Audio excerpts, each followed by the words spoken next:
Yo, what's up, everybody? Ellis the Elephant here. New guest talking crypto. He's been in the markets for a while now, so he's pretty, affiliated with what's going on. So we're gonna tap in with him, and I say he's more on the. I don't want to offend him, but the normie side, I guess, because he's on Instagram and he's like making content over there, which is really cool. We like to see that because most of crypto Twitter hangs out on Twitter. So this is who we have on. Gil, how we doing? Doing good, man. Appreciate you having me here. Definitely excited for it. Nice, nice. So you want to tell the people a little bit about what you got going on? Like I mentioned, you do content creation and all that. So For sure, yeah. Definitely, back in 2020 was when I first started entrepreneurship. I came around a group of people, entrepreneurs that wanted to learn different skills, trading, crypto, stuff like that. And that really opened a lot of eyes for me. I was going to school at the time, working at Chase, studying finance. So I wanted to go the corporate route. finance bro route. Yeah. Yeah. That was the vision. Then I worked at Chase, and it opened my eyes, and I was very boring kind of industry. I come from playing soccer my whole life. Okay. So I was very Fast passionate. paced. Fast paced, yeah, facts. So when I saw that, I was like, well, I don't see myself here for 20 plus years. Okay. And That that's when makes I sense. decided to say, you know what else can I do? And, I decided to look at what was going on, how to create money online. I literally typed on YouTube, Google, like literally like that like normal thing that people did. I did that, how to make money online. I actually Nice. first found e-commerce back in Okay. 2020. Yeah. What'd you tap? You So dip it your was- toe in it? Yeah, I did actually. I actually paid for a course. It was like 3K. Okay. Nice. And I was like, okay, I need to find something. So I did that. It was cool, but it was just a course, A, B, C, D, not really a community, no support. Okay, I was yep. able to open a store. I didn't get much profit from it. Traction. Yeah. So then I was like, okay, well, I got to find something else. And that's kind of when I found the markets. Okay. So that opened a lot of eyes for me as well, for sure, like I was saying. And, I was first started with day trading. That was like my first encounter of everything. And then crypto came like a year after. Nice. That's when I started to really become passionate about that and really just being around like-minded people, Okay. about- So you said that you paid for a course for the drop shipping kind of situation. Yeah. Did you pay for courses for the crypto, or did you just learn through you and through YouTube videos? I like to know how people did it because I did it Yeah. free. I haven't paid for any courses, which I probably should because it would help me. It would make me commit to learning more and deeper. I Yeah. always feel like paying for something especially whenever it comes to learning is really good because you're kind of have a financial commitment there. So sure. what about how'd you learn about it and all Yeah. So for me, I did the e-commerce, paid for that. When I found for the markets, it was actually through a paid educational platform with a community. And what I Yep. liked about it is that it wasn't like a same old course. Yes, there Okay. was material, but there was live education. There was a whole community. There was a whole in-person community as well, which was really cool. Nice, yeah. And that's what really spoke to me, So I learned everything really, even to this day, I've learned through the community, which is really cool. And it, like you said, right, I was paying for it. So I had to put in the work for it. Right. I know some people that, did it on their own, figured it out. I have a good friend that did that, and he did it. Yeah. But he told me, he came into the community actually after. It's a lonely road. Yeah, and he's like, bro, this is a huge advantage to have. You can do it on your own, but if you have the blueprint in place, Yeah. you can skip a little bit of time and you can get feedback and Yep. stuff like that. So it That worked was for one me. of my biggest learnings was they call them alpha gurus, but not necessarily. But I mean, at the same time, there's so much information going around. There's so much that you miss. There's so much that you don't understand. And just to have 10 to 15 people that do the work, they put in the time, and they actually, commit to doing it around you to help you sift through all the BS. Dude, priceless. Priceless. Facts. Yeah, that's the biggest thing, because you get this, know what's real, what's not real. It's crazy. Mostly when I started in 2020, 21, it still kind of is, but it was definitely even more the Wild West, right? Completely, whatever you saw, Insane. you didn't know. A lot of people made investments from seeing things. Yep. So having that deciphering really helped, at least for me. And it created, friends, community of people again, because crypto trading, all these online things can be very, very lonely. Yeah, oh, dude, so lonely, so lonely. It's a So- lonely road. That's I started building this company, the podcast studio, kind of by myself. So now I'm bringing on more people, and it's almost, an uplift of the day whenever they're coming in. So I'm not sitting around all by myself. Yeah. Which I mean, you lock in sometimes by yourself, but it's good to have people around you. Facts. So Where since you were in finance, you like I assume went to schooling for finance and all that. Where did you had the like in your head it was like, oh, crypto just makes sense for the finance world for like, using it as payment systems, using it as almost bonds and things like that. Yeah, for sure. I mean, I think the biggest thing for me was like the innovation of it. Believe it or not, in 2016, I was in high school when I first heard of Bitcoin. My aunt actually owned a couple Bitcoin. Nice. Unfortunately, me and my cousin were very naive, and I was a very traditional type of guy at that time. So I actually told my aunt it was a scam, black market, like sell it. Unfortunately, she listened to me. She sold her Bitcoin. Okay. So that for me, took it there. And then when I reheard about it in 2021, I told myself, because I knew the price of Bitcoin at that time. So I was like, dang, like my aunt is in not a good situation. She would have been good, Yeah.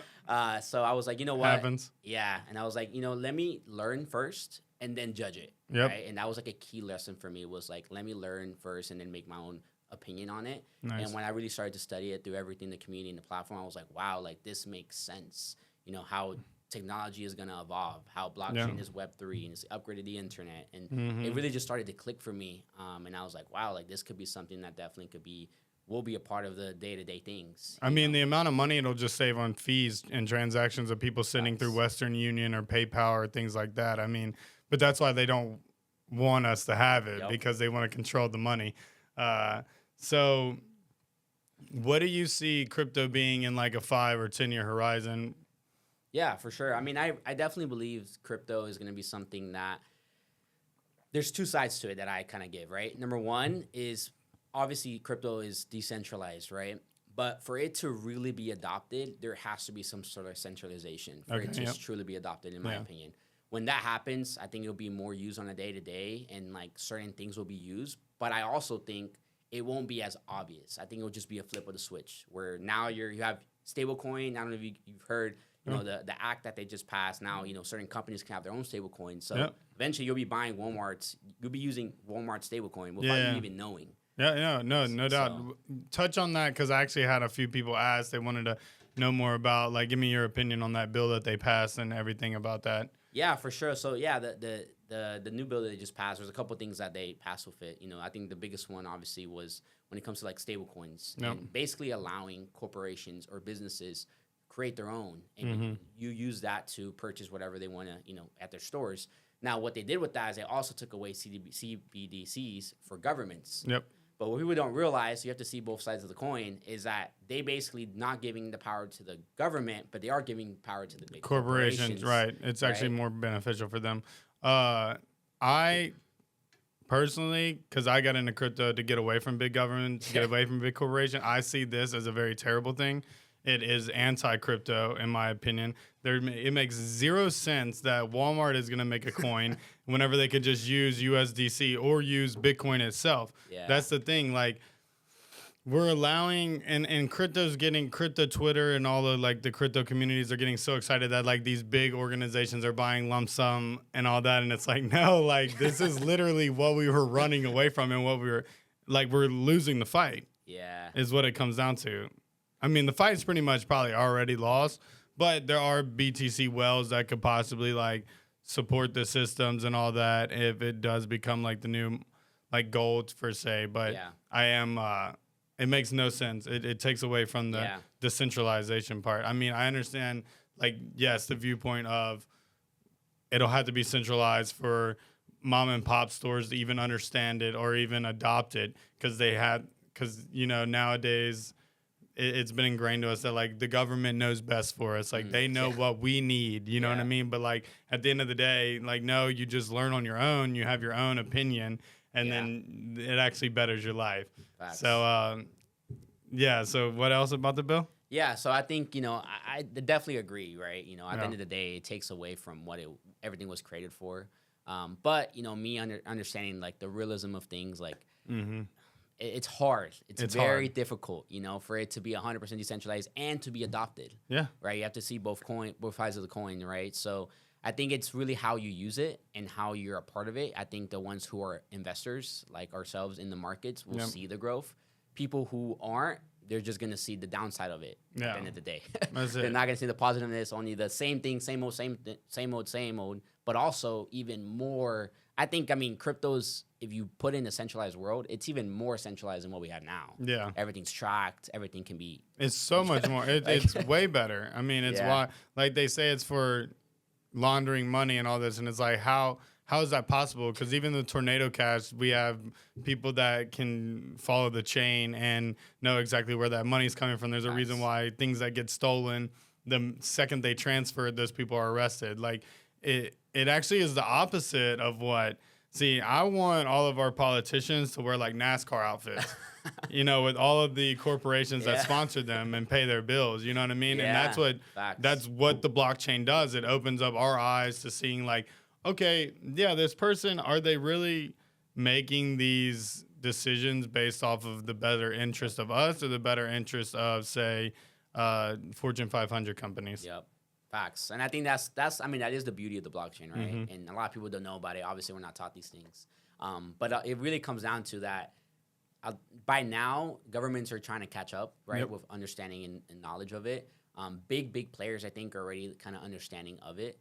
And they realize that once they get a hold of everything, they'll be able to really take control of a lot of things, right? But the people who are educated, I do believe there'll be a big opportunity. Yeah. It'll be something that we can tell our kids about. And say, wow, like you were actually a part of that, you know, and you were a part of the right side of it as an investor, you know, like for example, there's families that invested in Apple when they first came out stock market, like at the very beginning, and they're well off, right? Yeah. So that's kind of how I see it, to be honest. Over time, the stock market does one thing, and that's go up and to the right. Yep. Yes, there's dips. Yes, people lose a lot of money. The only reason why they lose a lot of money is because they sell. Yep. Yeah, I get it. It's hard. Panic. Don't overinvest, which you can't afford to lose. Yep. But that's what helps you not have to sell in panic mode. What else about the bill stood out to you? Yeah, I think, I mean, those two things I think were the biggest ones. It was the Genius Act. Those two. I think there was, I don't remember the other couple of things. I think those are the two of the biggest ones that stood out. That really transfer a lot of things. But I think a lot of people, again, were really excited, but not really seeing behind the lines, right? Like we're saying is, I mean, realistically, they're just moving from power from here to here. The power is still there. That's it. You know? But at the end of the day, also these big headlines do bring, you know, excitement to the market, which a lot of people see as bullish. But if you see the numbers, what happened with the bill, I mean, there was crypto week. You know, that was a quote-unquote bullish week. But then right after, done. Retraced, right? So it's kind of knowing that, you know, the more it gets familiar with people, the more it gets talked about, it's actually, you know, and it could be a negative thing, right? For the markets in the whole, for a period of time, right? Like they say, buy the rumor, sell the news. Yeah. That's the biggest thing. So I think that's the people who don't understand that, you know, they actually buy the news. And then they buy the tops. Every time. You say you started out day trading stocks. Yeah. So how did you navigate going from stock volatility to crypto volatility? Because crypto, you know, is much more volatile just because it's newer. It doesn't have as, you know, long as time frames that you can, you know, make charts off of. Like, what was your way of transitioning into that? Yeah. So for me, I actually started trading Forex. So foreign exchange. So, you know, currencies, that was my biggest thing. That was all I knew at the time. Then I understood a little bit more of like options, but my background really comes from like trading Forex. Okay. And then trading like commodities like gold, and then trading more like the indices, more in the stock market. Okay, that makes sense. But yeah, I mean, the biggest thing for me was, you know, day trading is a little bit different from like investing as a whole. Yeah. Right. You know, trading, definitely. You're in and out. Rather investing, you're holding. It's a different perspective. I still trade to this day, but I love the idea of buying and holding and being in the right place, because timing is not that important. Like you have more time, right? Rather than trading, if you miss a trade, you're kind of done for the day, right? Or if you make the money, whatever, you lose, whatever, you're done. While investing is more of a long-term perspective. Yes. And I like that because I realize that that's really how wealth is created. It's not, you know, trading is something that you could use to create extra cash to then go back into investment. Yes. Right? But most people see trading as like, you know, that's going to be the way to get wealthy. But honestly, nah. Very rare. Very rare. People do it, but very rare. Long-term holders have always out-traded day traders. Of course. Just statistically speaking. Where Okay, I wanted to talk about the events that you did one like what last or the week Yeah, before. yeah, like 2 So weeks like, ago. tell me about these events that you are hosting. If you want to plug them and stuff, let the people know how they For can sure. get involved with y'all's community. Yeah, yeah. So we host big events once a month. So Okay, we have a community here in the DFW area. I'm about to actually go to a meetup right after this. sweet. And we have around like 70 individuals in the community at the time. And we just hosted an event. We had like 85 people show up. So sometimes we have guests we invite to come. Nice, We had people fly in for it. Like some of our speakers, some of our educators that teach on the platform came out. sweet. So it's something that we've cultivated here because we realized that yes, online is amazing, but in person is a game changer. Yeah, It's real. It feels authentic. You get to meet people. I feel like that's where things should be. I know everything went online, throughout the whole 2020 thing. yep, But I think getting in person is what we're really here to be, right? Be around like-minded people, be in person. yeah, And I feel like at a point it got lost with only being online. Yeah. So that's something that we really like doing. So yeah, I mean, honestly, it's pretty simple. You can follow me at Gil Sure. Creator on Instagram, and I usually post about it. You can reach out. We do them once a month. We open it up for people to come out as well, check it out. And they're very value based. So we have Yeah. a lot of value. It's a workshop type of thing. So it's very hands on the charts. Really interactive space. Yeah, that'd be cool. Well, I'll talk to you with it about like collabing with our crypto group because we have Yeah. like 50, 70 people come out as well. So if we could get them all Sick. together, that could be like a really that'd big be thing, cool. and y'all could present y'all's platform and stuff, and everything like sick. that. So Yeah, yeah. that'd be really cool. Where, how did you get involved with these people? Just being a part of the community, and then you kind of like took charge. Have you always been a taking charge kind of guy and heading the pack, or what? Let me That's get a an good insight question. of you. Nah, so I came about with the community through a good friend of mine. Basically like a family friend. Okay. He knew what the position I was at. Gave him my passion to play soccer at a pro level, even though I had good opportunities. But I was kind of already older. I was 21 Okay, when I actually went to Spain. that's old in soccer, people. Yeah, by the way, yeah. I know in football and basketball, Yeah. that's normal, go to the draft, whatever. Yeah. But in soccer, you got 13, 14-year-olds signing pro contracts. It's wild. Huge. They get them early, right? It's crazy. So it's a little different, right? So I had to make a decision to, not continue that, to provide and get a job and whatever. But when he showed me it, I was like, you know what? I didn't think much of it. I really didn't think it was going to be what it is today for me. I was like, you know what? It's a skill. Let me try it out. Let me see what I can Right. learn. Then I came in and I was a complete student. Before this, I was the shyest guy in the room. You wouldn't see me here pulling up to do a podcast. Like, that wasn't who I was. Yeah. Very introverted type of guy. I always had leadership qualities. Like, I was a captain of my soccer team, but only like in my lane. Okay. I didn't get outside of my box, right? Yeah. But as I started to learn and became very passionate about it, I came around and said, you know what, like, this is something that people need to learn. So I became very passionate, and that passionate just took over. That's it. And I said, like, I really believe this can be something that we can grow, we can develop, we can help people to do. And I'm one of the partners now in our community for the last, I would say the last 4 years. Wow. Okay. So wow. It's something, that I've been able to do. And again, it just became a passion. So Yeah. it's just something I love to do. And it's cool now that it's like something I get paid to do. It's a business. So it's your right? full-time job? Yeah, this, and then Okay. I have a couple other businesses. Okay. What do you do? So I own a barbershop beauty salon. Nice. So I have 2 locations. Yeah, we have one in Renting Farmers chairs Branch. out? Yeah. I don't cut Wow, hair, man. actually, believe it or That's not. cool. You don't gotta cut hair to make money. Exactly. My mom was a stylist. Okay. So she was a stylist my whole life. So we Yeah. had the first one for 20 years.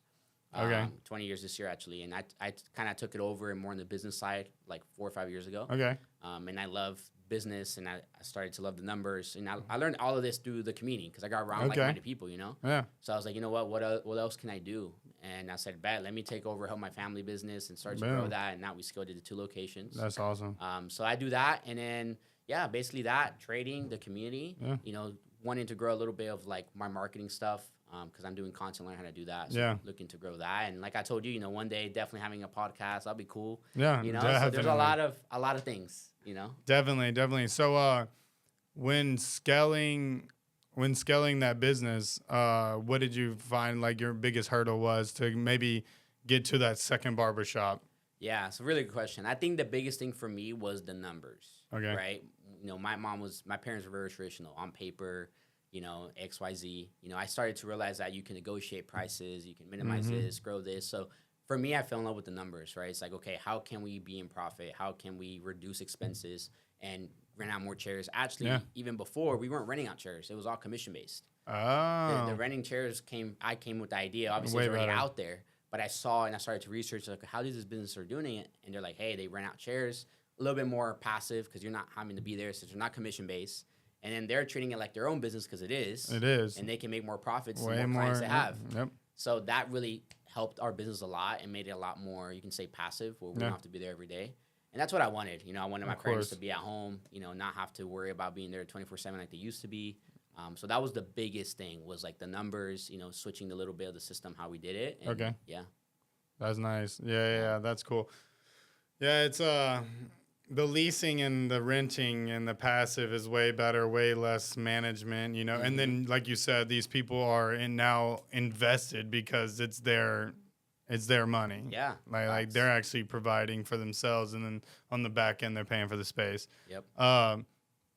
Where do you see yourself in 5 years? Are you looking to go double-digit salons, like building an empire?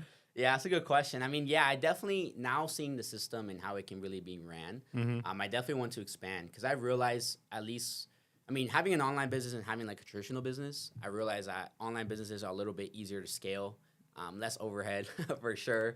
And then traditional is a little bit more complicated because the rates go up. You know, our rent, we just signed a new contract. The next 5 years, they went higher, obviously.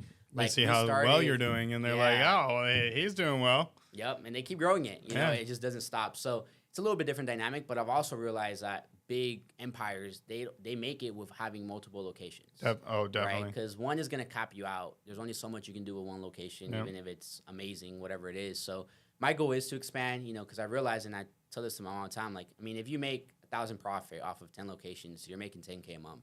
Yeah. And if you can do that passively where you don't have to be there hands-on, that's what you want to do. That's life. Right? You're retiring. Yeah, you're chilling. You're doing that, and you can do other things, right? So that's my goal. Slowly but surely, you know, I want to do that, because I realize that if you expand too quick, then you have overhead on the back of your mind, and if something happens... We were just talking about scaling. Yeah. So there's a fine line with it. But I think with the right systems, it can be done. Looking at the right numbers, you know, when I look at different locations now, I'm looking at, okay, how much is the overhead? You know, what is it looking like? How many chairs? Exactly. So that's kind of the biggest thing. Yeah. Okay. We'll get back to the crypto thing. What do you see? Do you see the market being volatile for another cycle like it did this past one and the ones before, where it did a lot? Or do you think since institutions and stuff are coming in, they're going to basically control it, and it might be just like the slow climb like you saw for the S&P? Yeah, I mean, I think in the meantime, for now, there's still going to be volatility. It is still a smaller market. I mean, 4 trillion isn't that crazy, you know. Eventually, I do believe it'll get to like more like the S&P, where just it will keep going up, but it won't be as crazy as it is now. It's going to take some time though. I personally believe it will take a couple years for sure. Like I say, decades before that even happens. So there's still a lot of opportunity, but I do believe there'll be more manipulation than ever before, because it's in different hands now. Right? So they manipulate the stock market like crazy. They manipulate the forex market like crazy. So they're just gonna play the same game. But realistically, I feel like it's not really gonna work for the longest time. We'll see what happens, right? I feel like with the people figuring things out, I don't know if you've seen, but people are starting to like wake up a little bit, starting to realize things. So that might change the dynamic too. You know, that the crypto could be an opportunity where retail actually, you know, who knows, could take over and say, you know what, like we know what's going on. They have the power, because you can buy crypto online and off of shore, right? You don't have to buy out through an exchange. You can do different things. So it's kind of how I see it. I do see volatility.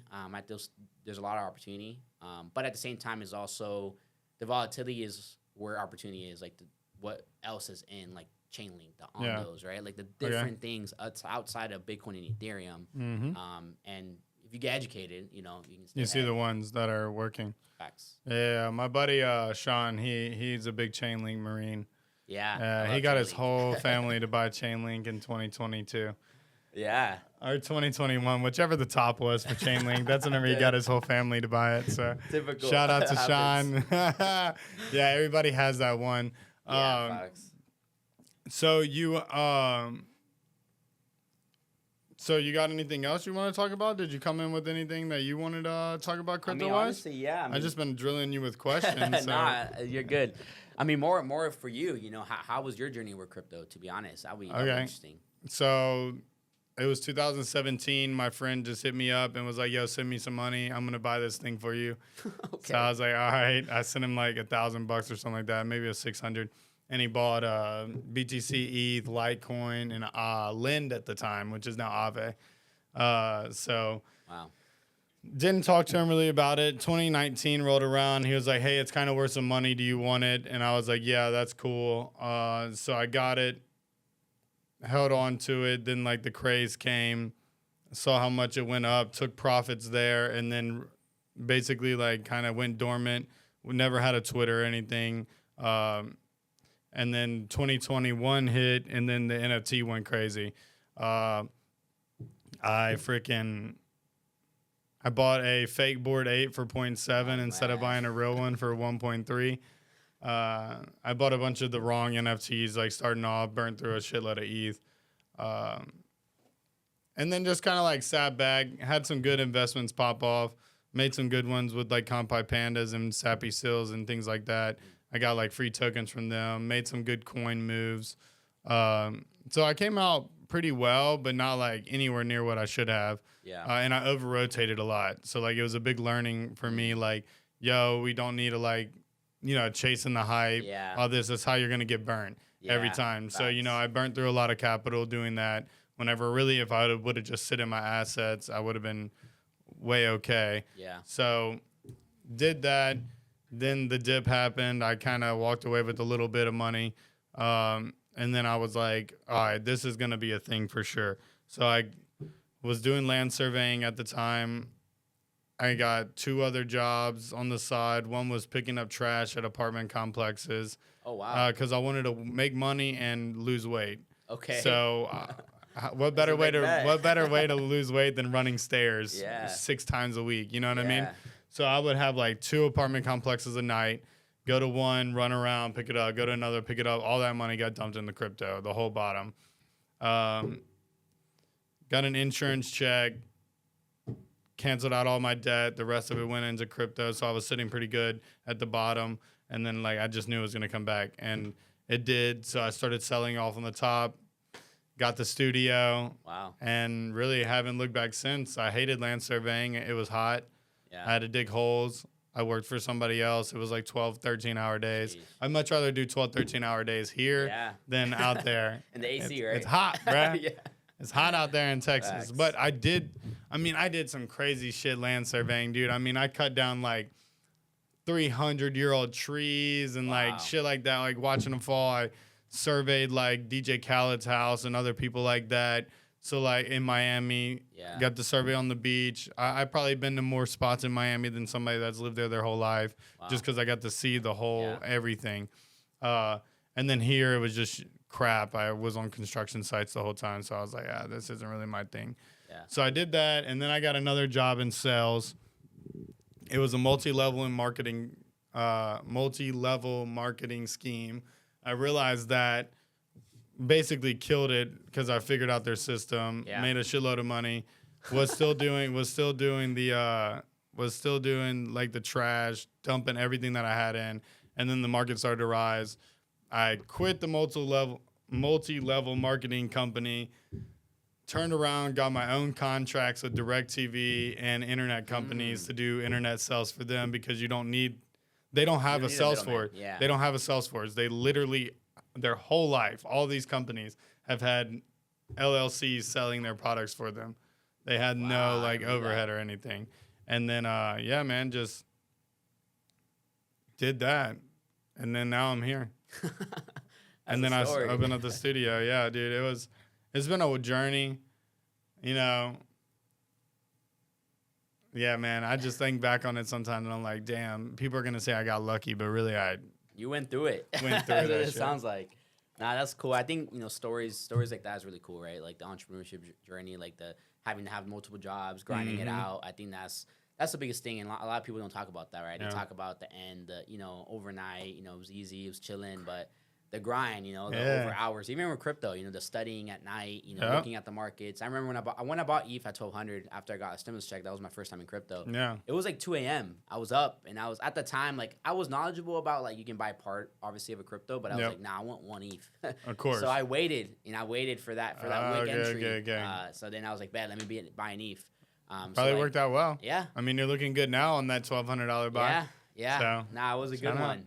So, you know, things like that, you know, obviously it's cool to see, and, you know, it inspires individuals who are just starting their journey, right? Yeah. And saying, dang, like, I'm going through what they went through, so if they can do it, I can do it. Yeah, right? I mean, there's broke on a paycheck getting every 2 weeks, and then there's entrepreneur broke, where you're like, facts. All right, I'm going to have to sell something on Facebook Marketplace. Whole different game. Yep. I think that's the biggest one, you know. You have to really, I think, to be, you know, an entrepreneur or an investor, you really have to, you know, believe in what you can do, right? Yeah. Just have a lot of faith and belief.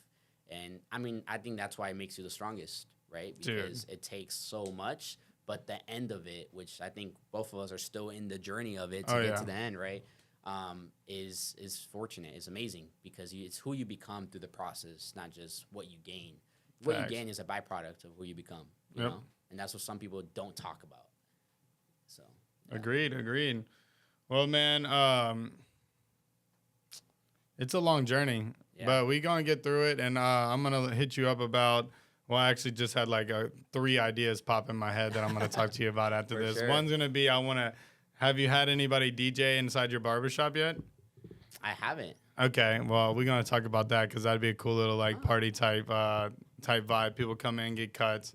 Yeah, that sounds interesting. Yeah, sounds like a cool vibe. Okay. Yeah. Okay. So we'll talk about that, and then about that group that you're a part of and the event, and yeah, man. There's events. You got Telegram? Yeah. So I'll plug you on this Telegram. It's a big community. There's like 150 crypto people in, and yeah, it's just growing every day. So we're just trying to, you know, get out there and spread the word and let people understand, like, hey, yeah, it is like a different kind of asset class. It is scary, but you should probably get some knowledge on it. So you're not in the dark whenever they flip it on, like you said. Yep. And that's the biggest thing, you know, because like I was saying, I think they're just going to flip it on. People won't even realize.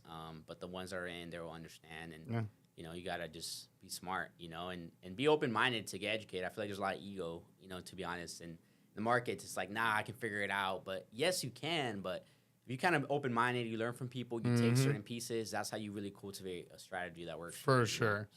For sure. Well, this episode was brought to you by Bender Extender. It is for hangover cures. They also have really dope merch. I ordered some. It looks good.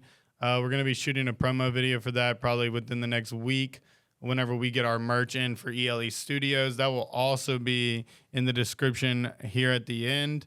We got the ELE Studios logo with the View logo on the back. We have ELE Studios with Everyone Love Everyone on the back. We got mugs. We got bucket hats. It's our new line. We just started it. So really excited to get that merch in so we can give it to people that come in and like yourself.